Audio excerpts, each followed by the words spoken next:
For decades, Pan Am wasn't just an airline, it was America's global ambition taking flight, a symbol of unparalleled reach. Yet, its dramatic collapse wasn't just the end of an empire, but a human tragedy felt across the world. There was a time in America when stepping aboard an airplane was not a chore to be endured, but a genuine event to be savored. You dressed for the occasion, a good suit, a hat, your finest shoes, because flying meant something. It meant you were going somewhere important, and you were doing it in style. And for millions of Americans from the late 1950s through the early 1980s, that experience had a name: Pan Am. Pan American World Airways was not merely the largest airline in the world during its peak years. It was an idea, a promise, a symbol stitched in blue and silver across every corner of the globe that America could reach. From the gleaming rotunda of the Pan Am Worldport Terminal at John F. Kennedy International Airport in New York, to the tropical approaches over Rio de Janeiro and the fog-draped runways of Heathrow, the Pan Am logo, that elegant blue globe ringed with a white band, was the most recognized corporate symbol on the planet, known in countries where no other American brand had ever penetrated. To fly Pan Am was to participate in a uniquely American story, the story of a country that had survived the Great Depression, won the Second World War, and was now showing the world what the future looked like from 35,000 feet.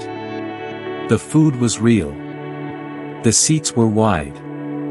The stewardesses, as they were then called, were trained to speak multiple languages and serve with genuine grace. In first class, meals arrived on real china, accompanied by actual crystal glasses and silverware that caught the cabin light. In those years, Pan Am did not merely transport passengers from one country to another. It connected civilizations, opened continents, and offered the first glimpse of the world beyond the horizon to people who had never before left their hometown. It was the standard by which every other airline on Earth measured itself, and it is gone. On December 4, 1991, Pan American World Airways filed for bankruptcy protection and shut its doors forever, stranding passengers mid-flight and leaving thousands of employees without jobs, pensions, or warning. What happened? How does the most powerful airline ever built simply disappear? The answer is a story of vision, glory, catastrophe, and the cold arithmetic of a world that changed faster than any one institution could survive. The story of Pan Am is, in its earliest chapters, the story of one extraordinary man, one Terry Tripp, the son of a Wall Street banker who attended Yale, flew patrol missions over Long Island during World War I, and came home absolutely convinced that aviation would transform the world if only someone gave it a push. In 1927, the same year Charles Lindbergh crossed the Atlantic in the spirit of St. Louis, Tripp won a United States government contract to carry airmail between Key West, Florida, and Havana, Cuba, a 90-mile hop across the Straits of Florida that was, by the standards of the era, a genuinely courageous undertaking. The airline he launched to fly that route was called Pan American Airways, and it operated out of a converted wooden shack at the edge of a Florida field with a single Fokker Trimiter aircraft and a handful of employees who had no earthly idea they were standing at the founding moment of something historic. Tripp was obsessed with routes, always the next route, always the next frontier. Within 2 years of that first mail flight to Havana, Pan Am was flying to 14 Caribbean and Central American destinations. By the early 1930s, Tripp had secured landing rights across South America. His method was characteristically bold. He would fly personally to meet with heads of state, presidents, and dictators, arriving unannounced, charming them, and securing exclusive agreements before any competitor could organize a counteroffer. The Sikorsky flying boats that Pan Am deployed in those early South American and Caribbean routes had to land on water because there were not yet enough paved runways to support regular commercial service. Tripp turned this limitation into romance. He named the aircraft after the great clipper ships of the 19th century, the China Clipper, the Pacific Clipper, the American Clipper, and advertised Pan Am's service with the imagery of adventure, exploration, and the glamour of the sea. He understood, decades before most businessmen grasped the concept, that people were not just buying transportation. They were buying an experience, a story, a piece of the future. That instinct, to sell the dream, not the seat, would define Pan Am for the next half-century.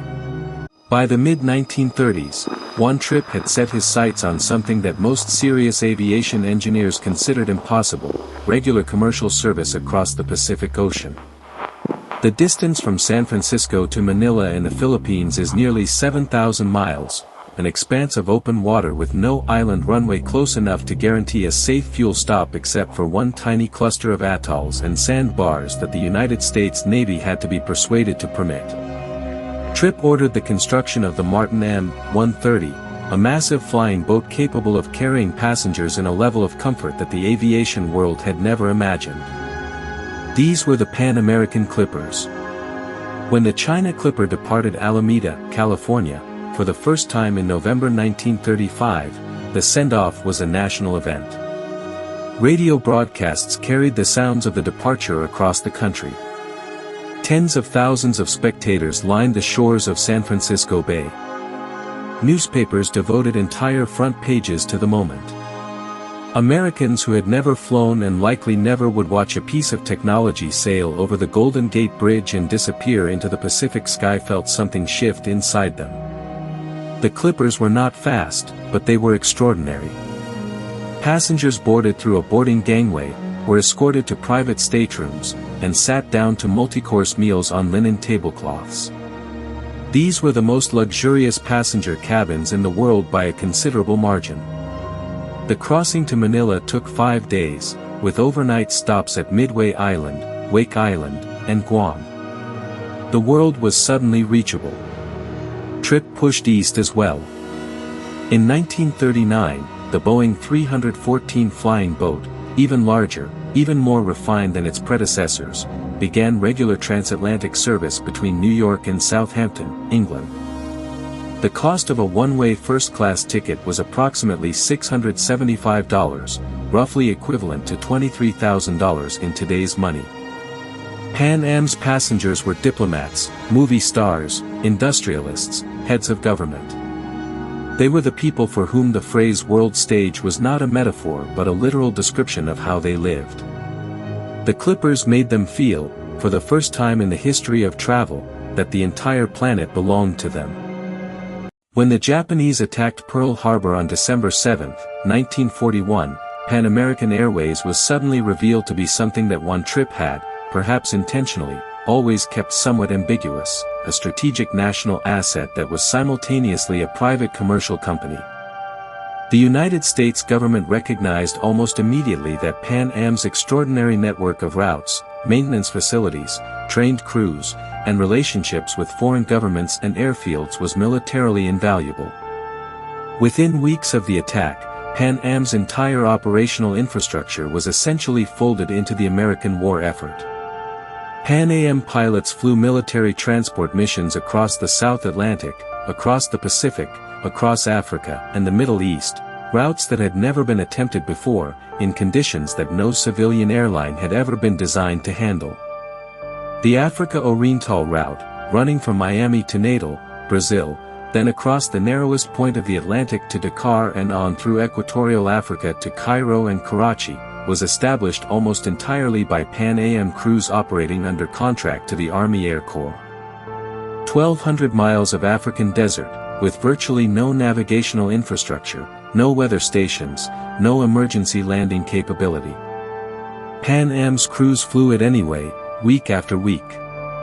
When the war ended, Pan Am emerged from the conflict with something priceless: a proven global network, a roster of thousands of experienced long-range pilots, and a reputation for operational competence that no other airline in the world could match.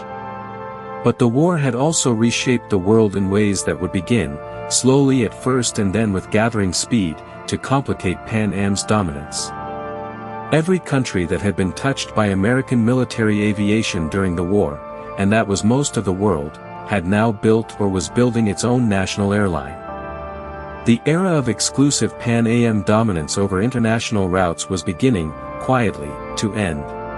In 1955, Juan Trippe flew to Seattle to meet with Bill Allen, the chief executive of the Boeing company. What the two men discussed in that meeting would transform not just their respective companies but the nature of human travel itself.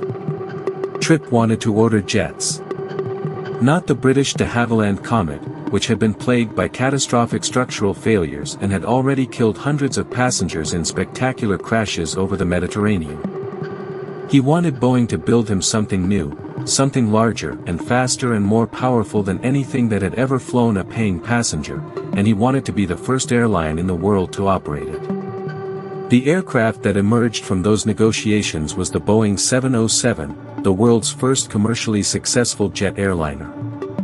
On October 26, 1958, Pan Am Flight 114 lifted off from Idlewild Airport in New York, shortly to be renamed Kennedy, and touched down at Le Bourget Airport outside Paris 7 hours later. The age of the piston engine, which had dominated commercial aviation for 30 years, ended at the moment that aircraft left American soil. The impact on Pan Am's business was immediate and stunning. Where a transatlantic crossing had once taken 18 hours aboard a propeller-driven Constellation, the 707 did it in roughly 7. The price of tickets dropped dramatically as operating costs fell. The number of passengers who could now afford to fly across the Atlantic surged. Pan Am's profits climbed. Within 4 years of the 707's debut, Pan Am was carrying more passengers to Europe than all the transatlantic ocean liners combined. For the first time in history, the rich were not the only people who could cross an ocean. A schoolteacher from Ohio could now afford to spend 2 weeks in Paris. A retired couple from California could finally see the Rome their grandparents had left behind. Pan Am had not merely changed its business. It had changed what it meant to be an American in the world. In 1966, 11 years after the 707 meeting in Seattle, one Tripp walked back into Boeing's offices with an idea that even his closest advisors thought had crossed the line from boldness into recklessness. He wanted to order 25 of a new airplane that did not exist yet, had never been designed, and would need to be at least 2.5 times the size of the 707. Tripp wanted a people mover, a vehicle so large and so efficient that the cost of flying across the Atlantic would drop to where the middle class could afford it without planning for years. He called it his project to democratize travel. Boeing's engineers called it something more blunt, the impossible airplane. The aircraft that Boeing's chief engineer Joe Sutter and his team designed in response to Tripp's order was the Boeing 747. It was the largest commercial aircraft ever conceived. It had a double-deck forward section, a hump that would become one of the most recognized silhouettes in aviation history. Its 4 engines produced more combined thrust than any 4 turbofan engines ever installed on a single aircraft. Its interior was so large that early Boeing engineers used bicycles to travel between workstations on the factory floor. And Tripp ordered it with the full weight of Pan Am's financial reserves behind the commitment. He signed contracts totaling roughly $500 million, approximately $4 billion in current value, before a single test flight had been conducted. Pan Am was betting the company. The 747 entered service on January 22, 1970, with Pan Am Flight 2 from New York to London carrying 356 passengers in a cabin that felt less like an airplane and more like a 5-star hotel that happened to be moving through the sky at 580 miles per hour. The gamble worked. The 747 cut the per seat cost of flying transatlantic routes by nearly half, and Pan Am's passenger numbers exploded. For the next 5 years, Pan Am operated in an environment of unquestioned supremacy. But the 747 had also exposed a vulnerability that no amount of passenger enthusiasm could paper over. The enormous capital costs of operating and maintaining a fleet of superjumbos meant that Pan Am's financial cushion was now dangerously thin. For the millions of Americans who flew Pan Am during its peak years in the late 1960s and through the 1970s, the experience was unlike anything that modern air travel offers. From the moment you arrived at the Pan Am Worldport Terminal at JFK, an extraordinary circular structure designed by Ives Tippett, opened in 1960, with a sweeping cantilevered roof that sheltered passengers loading directly from the terminal door onto the aircraft. You understood that you were participating in something that had been thought about carefully. Check-in was handled by agents who had been trained to recognize frequent flyers by name. The lounges were genuinely comfortable, with real seating, real food, and real quiet. In the 1970s, the Clipper-class cabin offered passengers seats that were wide enough to cross your legs, served by flight attendants. Pan Am had been among the first airlines to hire male flight attendants, who had been through a training program modeled on hotel management rather than military service. First class was a different world entirely. Passengers were handed menus printed on cardstock. Meals were prepared in galley kitchens aboard the aircraft and included options like Chateaubriand, sole meunière, and fresh lobster on certain routes. There was a cocktail lounge, a genuine lounge, with bar stools, on the upper deck of 747 aircraft, where passengers could get up, stretch their legs, and have a drink while somewhere below them the Atlantic Ocean scrolled past. Pan Am's flight attendants were, in those years, among the most sought-after jobs for young American women who wanted to see the world. The airline required foreign language fluency for many international routes, and the women who wore the Pan Am uniform, designed over the years by couturiers including Edith Head and Valentino, were genuinely cosmopolitan, serving as informal ambassadors for American culture in airports from Frankfurt to Lagos to Tokyo. That blue globe. That white uniform. That moment when the 747's nose tilted upward and 300 tons of metal and fuel and human aspiration climbed away from the earth. For 25 years, that was what the world looked like when America looked at its best.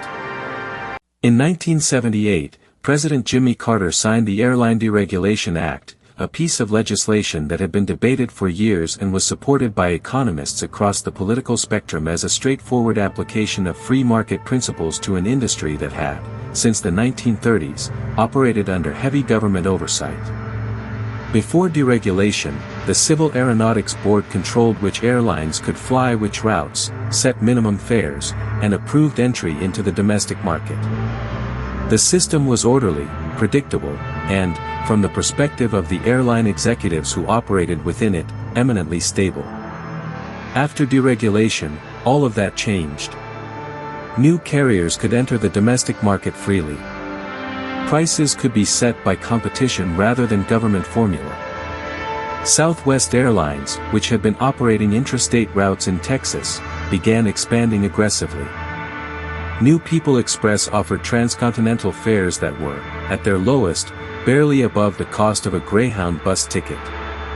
The impact on established carriers, including Pan Am, was complex and ultimately devastating. Pan Am had, throughout its history, been primarily a long-haul international carrier. It had no significant domestic route network, a deliberate strategic choice by Juan Trippe, who had always focused on the world beyond American borders. In the pre-deregulation era, this was not a problem, because Pan Am's international routes were protected monopolies or near monopolies on specific city pairs. After deregulation, the international market became increasingly competitive as well, and Pan Am found itself in an unfamiliar and uncomfortable position. It needed domestic feeder routes to fill its international aircraft, but building a domestic network from scratch, against carriers that had been flying those routes for decades, required capital that Pan Am was already spending on the debt service from its 747 fleet. The company acquired National Airlines in 1980 in an attempt to solve this problem. The acquisition cost over $400 million, saddled Pan Am with an incompatible fleet, and generated enormous labor disputes. It was, by almost any objective analysis, a catastrophic strategic error. And it came just as the external pressures on the airline were about to become incomparably worse. The first major blow to Pan Am's financial position came from a direction that no airline could have hedged against: the 1973 OPEC oil embargo. Aviation fuel, which had been stable in price for the entirety of the jet age, quadrupled in cost almost overnight. For Pan Am, which operated the largest fleet of 747s in the world, aircraft that burned enormous quantities of fuel on long-haul routes, the impact was shattering. Losses mounted. Routes that had been profitable for years became unsustainable at the new fuel prices. Pan Am began selling assets, first routes, then aircraft, then real estate. The signature Pan Am building above Grand Central Terminal in New York, which had been sold to Metropolitan Life Insurance Company in 1981 for $400 million, was one of the most visible casualties of this process, a building with the company's name on it that the company no longer owned. But the financial pressures, as severe as they were, might have been manageable if the competitive environment had remained stable. It did not. Through the early and middle 1980s, Pan Am continued to bleed passengers to newer, leaner competitors who had lower cost structures, newer aircraft, and frequent flyer programs, an innovation pioneered by American Airlines in 1981 that proved extraordinarily effective at locking in customer loyalty on the domestic routes that Pan Am was still struggling to build. And then there was the terrorism. The 1970s and 1980s were a period of intense international terrorist activity focused, to an uncomfortable degree, on commercial aviation. Pan Am Flight 103, a 747 flying from London Heathrow to New York's JFK Airport on December 21, 1988, was destroyed over the Scottish town of Lockerbie by a bomb concealed in a Samsonite suitcase in the cargo hold. 259 passengers and crew members died aboard the aircraft. 11 residents of Lockerbie died on the ground when burning wreckage fell on their homes. It was the deadliest terrorist attack in British history and the deadliest aviation disaster in American history to that point. At 7:03 in the evening on December 21, 1988, a Semtex-based bomb concealed inside a Toshiba radio cassette player, packed inside a brown Samsonite suitcase, detonated in the forward cargo hold of Pan Am Flight 103 as the aircraft cruised at 31,000 feet over the Scottish countryside. The explosion tore a 20-inch hole in the fuselage. The aircraft, traveling at 570 miles per hour, came apart within 3 seconds. The nose section, containing the cockpit and forward passenger compartment, separated from the rest of the aircraft and tumbled through 6 miles of darkness before coming to rest in a field near the village of Tundergarth. The largest section of the fuselage plowed into the town of Lockerbie at nearly 200 miles per hour, creating a fireball that destroyed an entire street and left a crater 60 feet deep. Among the dead were 35 students from Syracuse University returning home for Christmas after a semester abroad. There were babies. There were elderly couples. There were soldiers on Christmas leave. The youngest victim was 2 months old. For Pan Am, the aftermath of Lockerbie was catastrophic in ways that went far beyond the immediate tragedy. The investigation that followed revealed serious failures in the airline's baggage security procedures. A warning that had been circulating through intelligence channels about a bomb threat against a Pan Am flight originating in Frankfurt, the very route that Flight 103 had originated, had not been widely shared with airline staff or the traveling public. The revelation that Pan Am had known about a specific threat and had not acted on it with sufficient urgency generated a wave of litigation that would cost the airline over $500 million over the following decade. But the deeper damage was to something harder to quantify, the brand. Pan Am had been, for 60 years, synonymous with the safest and most professional aviation operation in the world. After Lockerbie, that association was gone. The investigation into the Lockerbie bombing was the largest criminal inquiry in British history. Officers from Dumfries and Galloway Constabulary, working alongside FBI agents, Scottish investigators, and intelligence services from a dozen countries, collected more than 15,000 pieces of debris spread across an area of 845 square miles.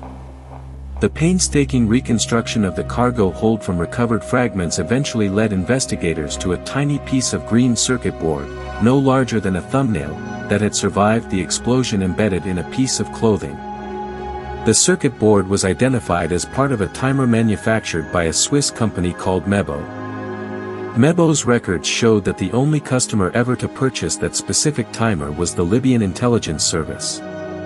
The investigation ultimately focused on two Libyan intelligence officers, Abdelbaset al-Megrahi, who worked as head of security for Libyan Arab Airlines, and Al-Amin Khalifa Fima, the airline station manager in Malta.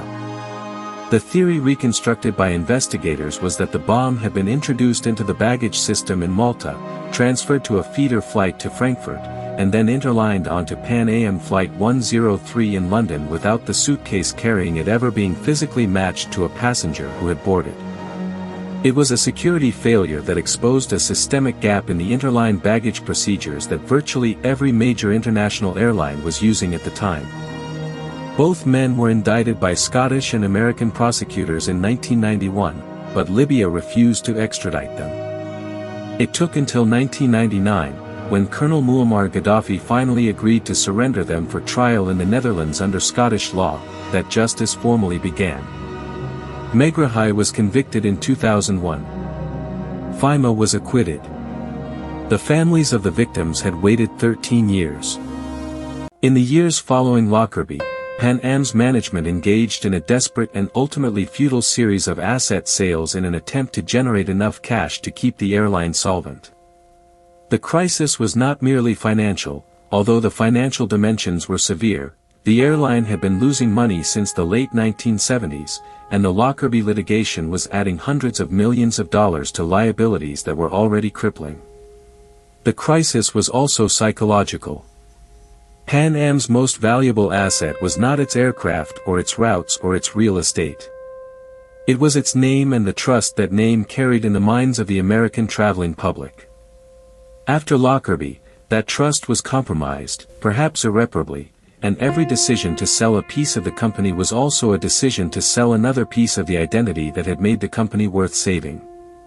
In 1985, Pan Am had sold its Pacific routes, the routes that one trip had pioneered at such extraordinary cost and risk in the 1930s, to United Airlines for $750 million. The sale generated desperately needed cash, but it also stripped Pan Am of some of its most profitable international flying.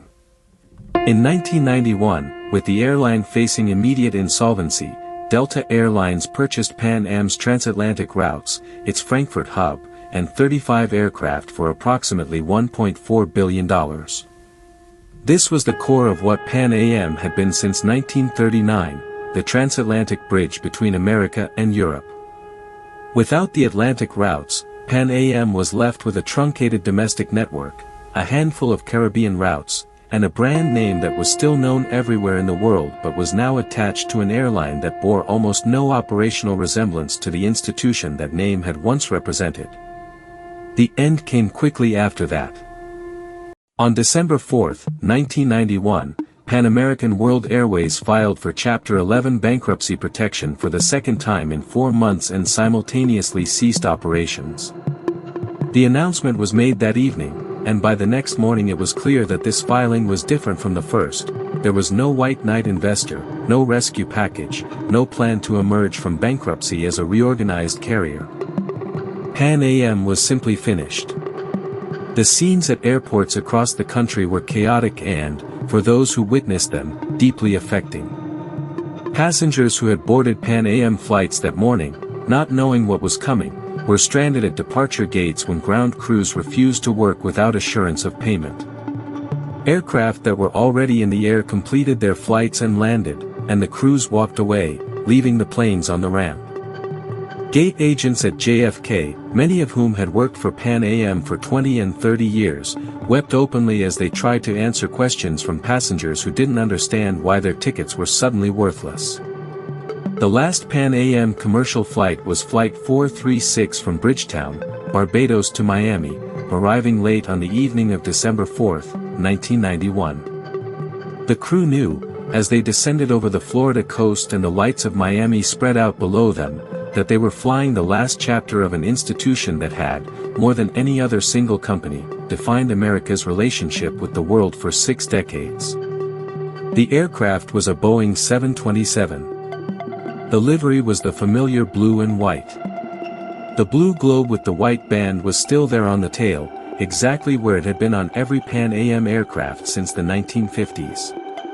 And then the wheels touched down, the engines wound to silence, and Pan Am was gone.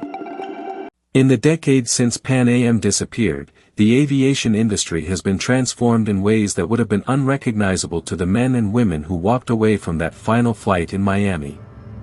Airlines have merged and consolidated until a handful of enormous carriers dominate routes that were once served by dozens of competitors. The seats have gotten narrower. The meals have disappeared. The lounges are crowded with laptop workers treating them as remote offices. The flight attendants are managing more passengers with less support than their counterparts in the Pan Am era could have imagined. None of this is any single airline's fault. It is the predictable outcome of a competitive market operating on the razor-thin margins that post-deregulation economics imposed on an industry that was never naturally suited to generating large profits. But there is also something specific that was lost when Pan Am went down, something that the succession of carriers who bought the routes and the slots and the aircraft were not able to replicate. Pan Am was not just a company. It was, in the truest sense, an American institution, one that carried with it a particular set of beliefs about what the United States was and what it represented to the world.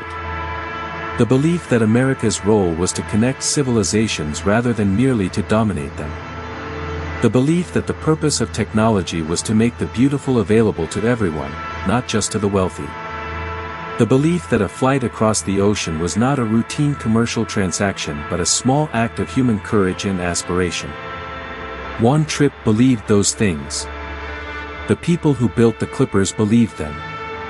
The engineers who designed the 747 believed them.